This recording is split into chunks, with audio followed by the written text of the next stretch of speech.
Here's what we ended up buying. It's just a piece of fairly light gauge, 1896. Happened to get the piece that's got the information on it. Very, very loud process all the way around. Gonna want these for earplugs, something along those lines. Otherwise, you won't be able to talk to me later in the day. Face shield on top of that. Gloves. These are key. Keep sparks off your fingers. Keep it from inadvertently picking up hot metal. And that's our flame cut face right there. And then pretty easy cut with cutoff wheel on the grinder. Get back to a flat end.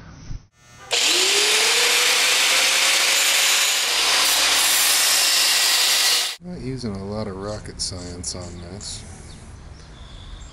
Just trying to get a rough sense of what that's going to look like. Yeah, I'm trying to keep the date on there. I got a thing, right? Greasy.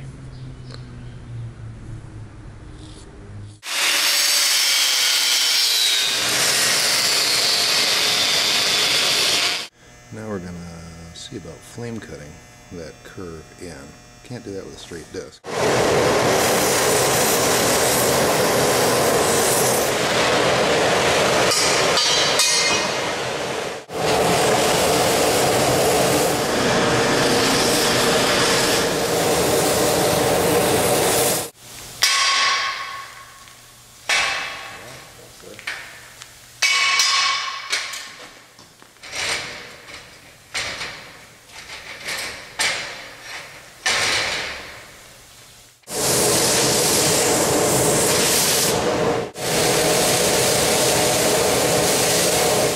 There it is, horn cut out.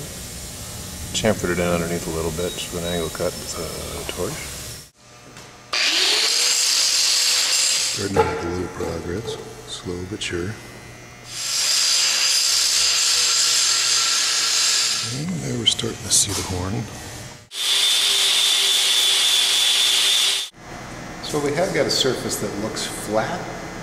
Right now it's tipped at an angle like this. We've got it somewhat cleaned up and we brought it down a little bit, but this whole railroad tie was leaned over so far from the inside edge of the wheel rubbing that we've got still a pretty nasty slope this way.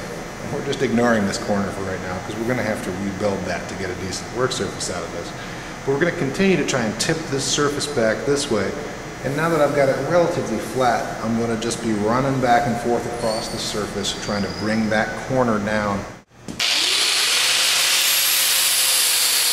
That's starting to look like we're not going to be adding a ton of material to bring that into place. A heavy, flat steel bar, in this case steel tube,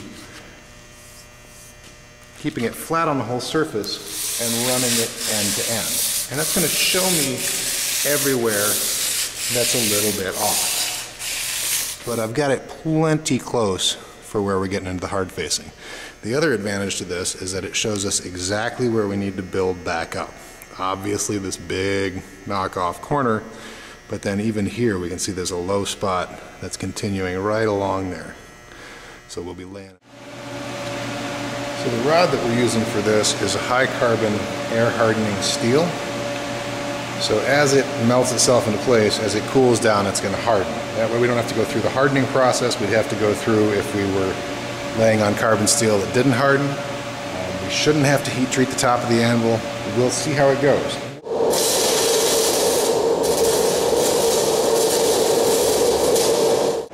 Pretty much one bead down the whole edge. Building up pretty fast, which is nice. We're going to grind that down and then see what we've still got to fill in. We ground it back and see how much that corner's come up already. Probably only going to be one, maybe two more passes and we'll have that corner reestablished. It's a pretty tricky rod to run, but we're getting a surface built up and the steel is crazy hard. So we get another grinding followed by filling. We're getting a much smaller areas that need touched up.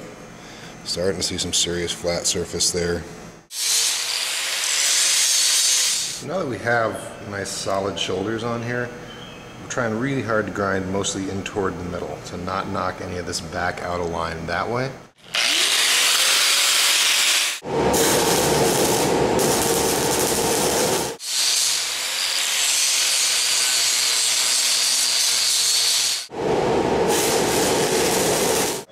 what I'm going to be doing is following an angular grinding pattern across the surface and back the other way to work that into as close to a flat plane as I can get it with this coarse grinding wheel.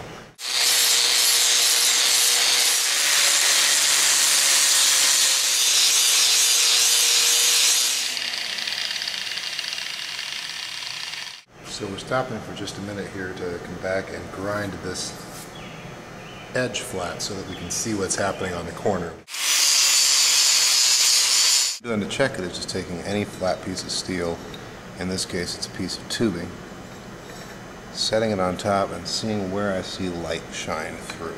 We want to get it flat, but then we're going to hit it with a hammer, so it's not going to stay flat forever. We just want it as flat as we can get it and as hard as we can get it right now. What I'm doing now is with a sandpaper wrapped block, I'm keeping it really flat on the surface and I'm holding it diagonally whenever I roll across there, so I'm staying as flat as I can.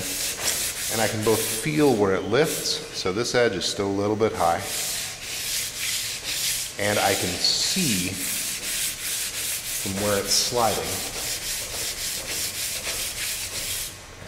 all these little high spots that need to come down in order to get it flat. So now that I've reached the point where I don't really want to hit it with the grinder anymore because I'm just going to keep putting ripples in it, what I've got is a super coarse piece of 36-ish grit floor sanding paper on the steel block again, and I'm just working across that surface.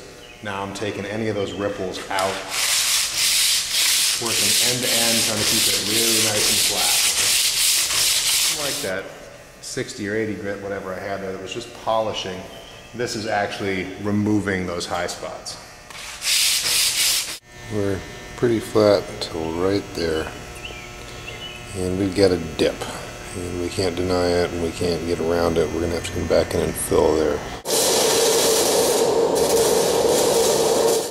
That should be the last round of welding. We're mostly really nice and flat.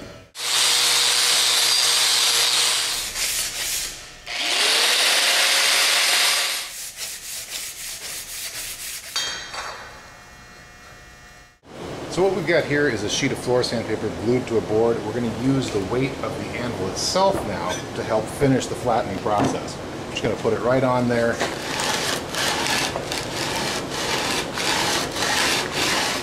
It's much less effort than laying on it with your full weight. And you can see clearly how it's flattening out any of the remaining high spots, bringing those, using some oil to keep that lubricated. Doing that back and forth pattern. We're also doing a spiral pattern. So the steel is extremely hard after we've been polishing for a while. There's still divots. It goes very slowly. Take your time if you want a perfectly smooth surface. It's gonna take a while because it's really hard steel, which is what we wanted, so all good.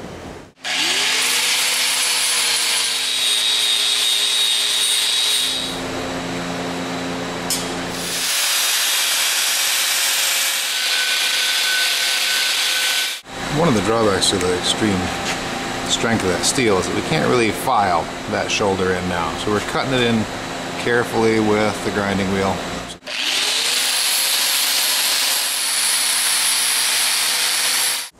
That's our finished anvil. Could be smoother, could be shinier, but it will surely get the job done, and it's got a good hard top on it. Just a little test to see how that's framed up.